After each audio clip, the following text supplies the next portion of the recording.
I'm John Blackwood Gregg. And I'm Hunter Gregg. You may know him as son, neighbor, friend, Vincennes University president, or Speaker of the Indiana House.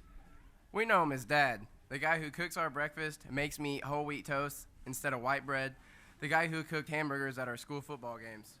Yeah, he's the guy who makes us make our bed, pick up sticks in the yard, and clean out the gutters.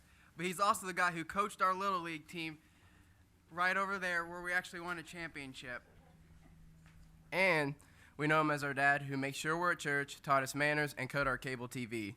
And he's the guy that made me come today, or I'd be in my tree stand with my shotgun, because today is opening day of deer season for guns.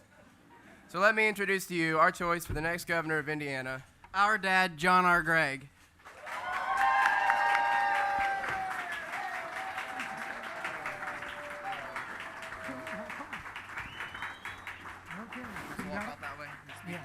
You can stand there. Thank you, guys. Thank you, boys.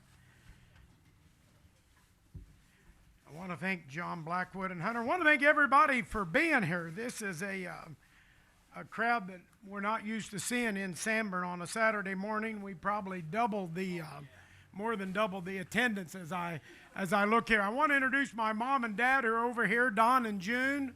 I've got a niece. I got two nieces, Josie and Justine, over there, and then my girlfriend Lisa Kelly, who is here with us, and our dog Klaus came in town today. It was just hard to get the cat on a leash, so we gave up on that. Thanks so much for coming. This is wonderful. You know, you wonder if you do this, if anybody will show up, and so it's nice to.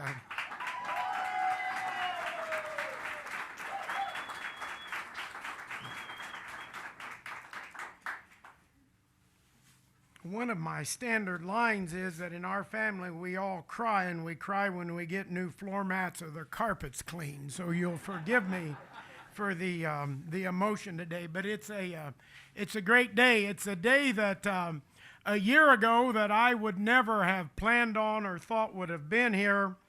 I'm sure there are many of you who thought that it was a day that would always come. I really thought that I was done with politics and would never have my name on a ballot again, but that's going to be different.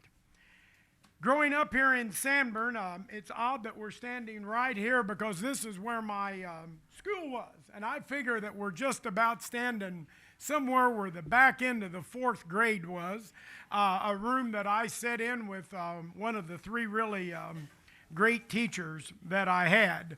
And Sandborn was a wonderful place to grow up. As a child, we had grocery stores, and we had a dentist, we had a doctor, we had churches, we had young and old and everything in between.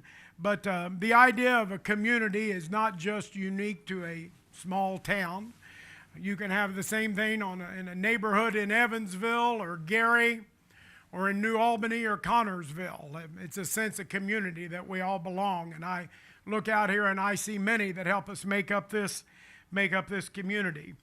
It seemed like years ago, you know, people always got along and people worked together. We respected each other. It wasn't about who was a Democrat or who was a Republican. It was about the idea. And it was about if it was a good idea, it was a good idea. And if it wasn't a good idea, it was a bad idea. But it wasn't just all Democrats and Republicans. Seems like back then we used to look to Washington, D.C. to lead our nation. It's obvious to me today that Washington, D.C. is broken. I wouldn't fit in there. I don't have on a suit today, for one thing. But I wouldn't fit in there, and I've never really been much about fighting for the sake of just fighting. Besides, I've always been more interested in Washington, Indiana than in Washington, D.C. And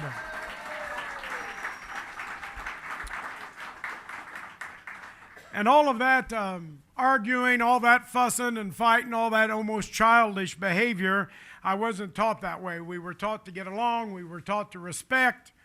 We were taught to work together.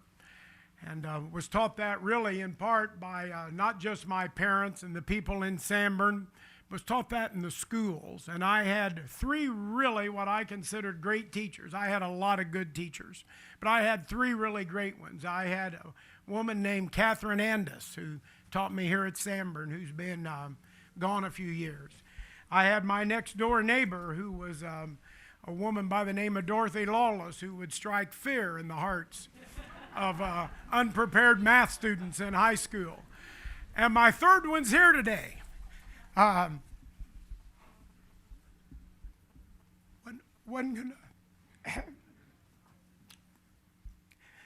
guy who really taught me. I ought to just have everybody stop and let me cry for about 5 minutes, and we'll get on. We'll get on with this. A guy who taught me about government, taught me about the love of history, politics, and was just somebody that I couldn't say enough nice about. I saw him when I in here, Mr. Land, Mr. Hosea Land. Where are you, sir?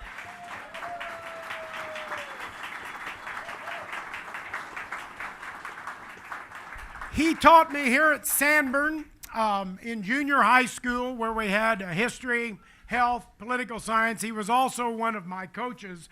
That doesn't say anything about his coaching ability, but he was a great teacher, and also followed me to North Knox, where he taught government and economics, and I'm thrilled that he would be here. And it was at an early life I learned that if you wanted an opportunity and you wanted to move ahead and you wanted things in life and you wanted to enjoy the American dream, that you realized that education was key to that. You had to have a skill and you had to have an education. I was fortunate enough that I went to Vincennes University my first 2 years out of high school. Lived here in Sandborn and drove back and forth. Delivered the newspaper my freshman year in college. Delivered the Linton Daily Citizen. Came home, got out of a car, and was supposed to ride a bike. I think I drove my pickup around, but delivered newspapers. I then went on to Indiana University and graduated, and had a good time up there also. Then I got out and I worked in the coal industry, and I was very proud to work for two Fortune 500 companies. One's still around today, but it was proud to be part of the American energy, and it was proud to be part of America as we strive toward energy independence. And then after a few years, I returned back home and I ran for the legislature. It's been 25 years ago, 1986. It's been a long time. I ran for state representative. In my very first term in office, I served under a governor who was an unbelievable man. He was a Republican. His name was Bob Orr. And Bob Orr did something a lot of people don't realize. He was the first governor in our state's history to say that education had to be at the top of our agenda.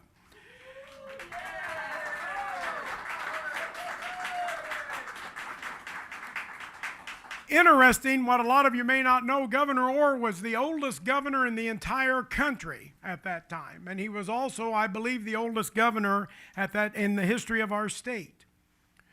And it was in his last year in office. And rather than coast, rather than do nothing, as Bob Orr had done all of his life, he decided there was an issue out there and he grabbed it and moved ahead with it. Evan Bayh followed him, and when Evan Bayh was there, we worked, and I got to help pass and was involved with what was called the 21st Century Scholars Program, which is a program that provides college and college opportunity to Hoosiers, low-income Hoosiers, and Hoosiers from single families, and kids that stay off alcohol and drugs and make a C average in high school, allowing that. Also, when I was in the legislature, we had some time when we were equally divided. And you know, we had to work together, but we did work together. We had to get along to get anything done, and we did it. We didn't act like the fate of the Western Hemisphere hung on everything we did. We just tried to get things done. Sometimes things change, but back then there was a big table, and it seemed like back then everybody had a seat at the table. Young, old, white, black, Hispanic, educated, uneducated, employed, unemployed. It seems like today that there's just a few voices being heard, and it all comes from Indianapolis down. It doesn't come from the bottom up. That's not the way things should work in government. That's not the way things worked in Sandborn. and that's not how they'll work in a Gregg administration. Hoosiers know, they know in their hearts that Washington, D.C. and Indianapolis are not the places where good ideas begin, but they begin at the coffee table, they begin at the picnic table, they begin at the diners, the Blue Jay Junction. They begin all over. Millions of coffee cups all around the state of Indiana, and it starts with common sense. I'm proud of the 16 years I served in office. As a Democrat, we were stereotyped as saying all we did was tax and spend. But the reality, the true reality of the matter was we showed we could live within our means. We had a balanced budget every year, regardless of what you've heard and what you'll hear in the next 12 months. We cut the dreaded excise tax, which used to cost people hundreds of dollars in order to have their license so they could legally drive their car. We abolished the inventory tax so that businesses would be more competitive with other states. And during that whole 16 years, we never raised income or sales tax in the state of Indiana. And just as important during that time, we increased funding for public education, and we worked to keep higher education affordable for the middle class.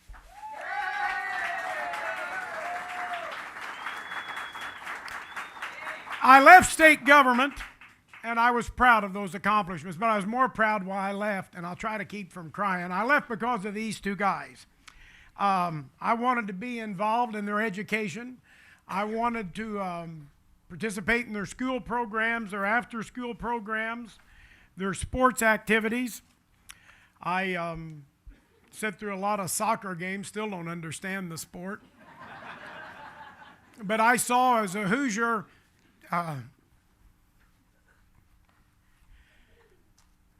those of you that know me know I'm tight, and I'd do anything for about $1. But I saw one site that I truly would not have traded $1 million for.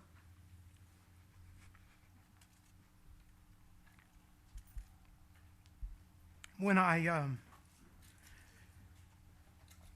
saw both my boys on the basketball floor on the varsity team playing basketball, and I got to see my oldest one start a varsity basketball game. And as a Hoosier and as an IU alumnus, that's a pretty good thing. It really is.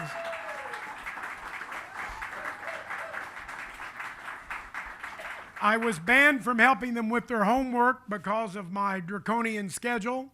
Hunter can tell you how he was learned to count money before he would go to school in the morning, and to this day he still doesn't like to count money. But had a lot of fun in their high school activities, went to a lot of places, and it was real enjoyable. But left to be part of their education. It was that education thread that continued throughout my life. I had one of the best jobs a person could ever have after I left office. In addition to being dad, I was president of Vincennes University. And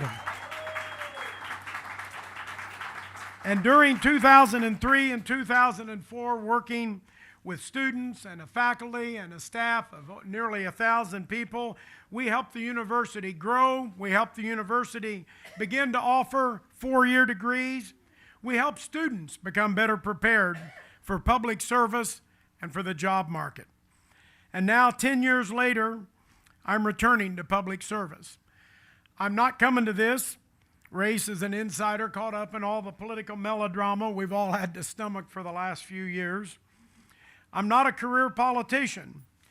I don't have Washington, D.C. experience, thank God. My experience is in Indiana, and my leadership skills were honed in Indiana. I don't want to run for president, and for me, this isn't a placeholder or a fallback job.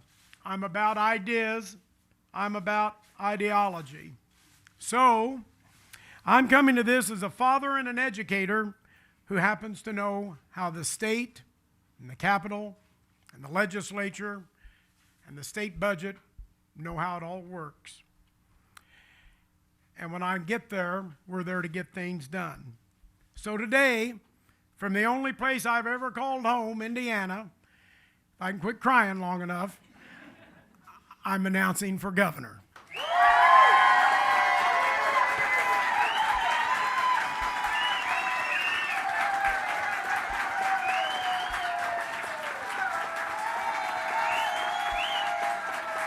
Thank you. I'm running for governor because in these tough economic times, we have to do a lot to make Indiana competitive in a global economy. It's jobs. It's jobs at the beginning of the campaign. It'll be jobs at the end of the campaign. It'll be a good education to help people prepare for jobs. And it's all about the economy. I'm running because of my sons, and I'm not running because I need to be governor. I'm running because I want to be governor.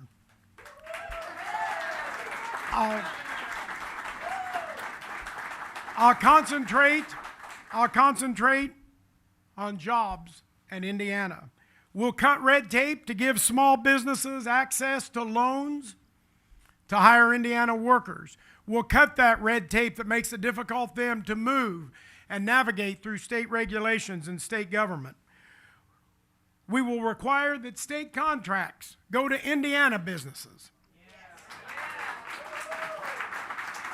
And we will stop the privatization of services to foreign companies.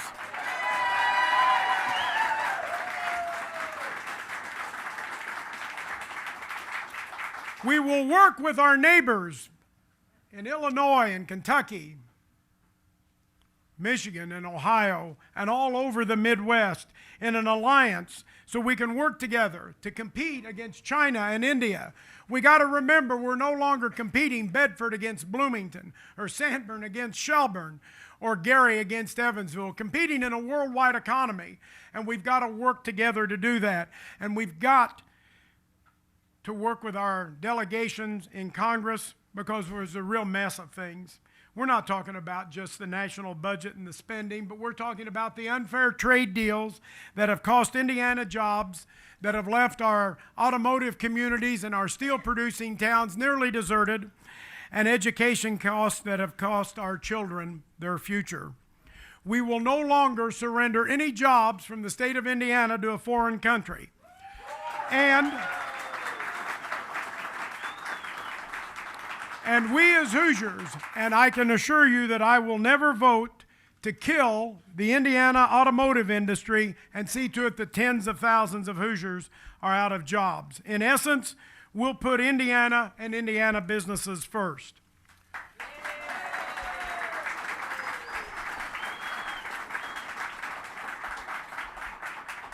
We'll invest in education.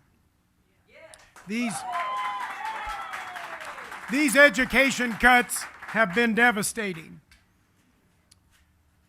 I never thought I would see the day where we would continue to cut and we would lay off teachers and we would demonize certain people and certain professions. The devastating cuts have to stop. We need to prepare children for the jobs of tomorrow. But we also need to realize that education is ongoing and continuing so that the people in middle age, so the young adults, those who have retired early can continue on and have the opportunity for education, that it's affordable and it's accessible through the Ivy Tech system, Vincennes University, through all of the regional campuses of our major universities. We need to prepare not just those children, but all of us need to be prepared as we continue on in a changing world and a changing job market. We need to focus on pre-kindergarten, kindergarten, K through 12, and college and post-college. We need to get back to school programs for all Hoosiers, the young, the middle-aged, the unemployed, and the displaced. This campaign's going to be a little different. As I look around here now, and I'm finally composed at the end of the speech, we're going to do something that normally doesn't happen in campaigns. We're going to have some fun along the way, okay? We're going to laugh. I see my Uncle Amos over there and Aunt Barbara. We're going to have some fun in the campaign. We're going to laugh and we're going to smile. We're going to tell some stories, and they'll probably get me in trouble, but we're gonna tell some stories, and I think that's okay. I think we've had enough of the politicians that do nothing but talk doom and gloom and wear their pants a little too tight and their shirts a little too stiff. Politics is serious business. Government's serious business, but I think we're tired of people taking themselves way too serious and not enjoying the ride as we go along. And we're going to enjoy that ride. We need to get back to the idea that state government can run without people demonizing people. We need to get back to the idea that the middle class needs to be preserved and protected and nurtured. We need to get back to the idea that a good idea is a good idea, regardless of where it came from or who it came from. Never had anybody come up to me and say that they had a Democrat problem or a Republican problem. They only had problems. There's no Democrat pothole or Republican potholes. There's only potholes. And we need to get back to the idea that we're all Hoosiers and we're all together. Now we're going to end this, but we're going to end this thing here with my telling a lot of people thanks. I want to thank everybody that came down. I want to thank the media. We've got media that I normally only see in Indianapolis that drove down here. I see some friends from Indianapolis. I see some former colleagues from the legislature. I see a man who fixed a flat tire for me back in 1988 when I was on my way to Monroe City to a parade and driving a pickup that by some chance we didn't have the jack in the truck, and it's just real hard to do. But I want to thank everybody for being here. And one thing I learned in Sandborn as a kid, and not very well, was to play the piano. And we're going to end this today before I come around and greet everybody and thank you, because after we're done greeting everyone, we're going to get in that borrowed motorhome just like Elvis over there. And we're not going to Memphis, we're going to Spencer, Indiana. And when we go to Spencer, we're going to go to Chambers Smorgasbord. I know that Vern knows where that is, and we're going to eat. And then we're going to go to Indianapolis, and we're going to greet some voters there. And then for the next 6 days, we're going to be crisscrossing the state in the north, and the central, and the northeast, and the northwest, and the southeast, and the southwest, and all over the central. So it's going to be a few days before I'm back here at home. And it's going to be a long year, but it's going to be exciting. And we're going to have stories, and we're going to laugh because Indiana's a great place. And you can't imagine the people I've met that when you meet an entrepreneur that is getting ready to start a business where he's growing fish in a tank that makes food affordable, or you have a woman come up to you in Mount Vernon who has truly sold her home because the rare type of breast cancer she had is not covered by health care. It's a high and it's a low. Those are the challenges, but those are opportunities. And as Hoosiers, we'll do it. I'd like for you to join me with a song when we get over here. Brian, I'm going to ask you to lead it. Where's our minister? He didn't know that.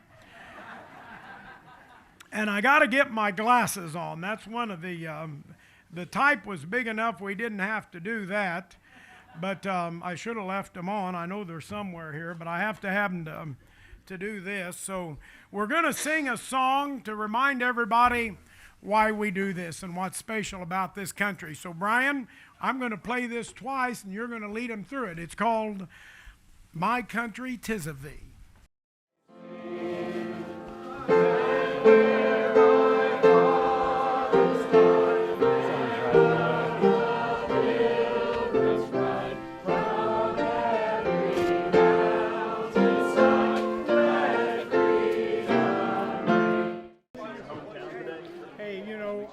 I wouldn't have announced it anywhere else.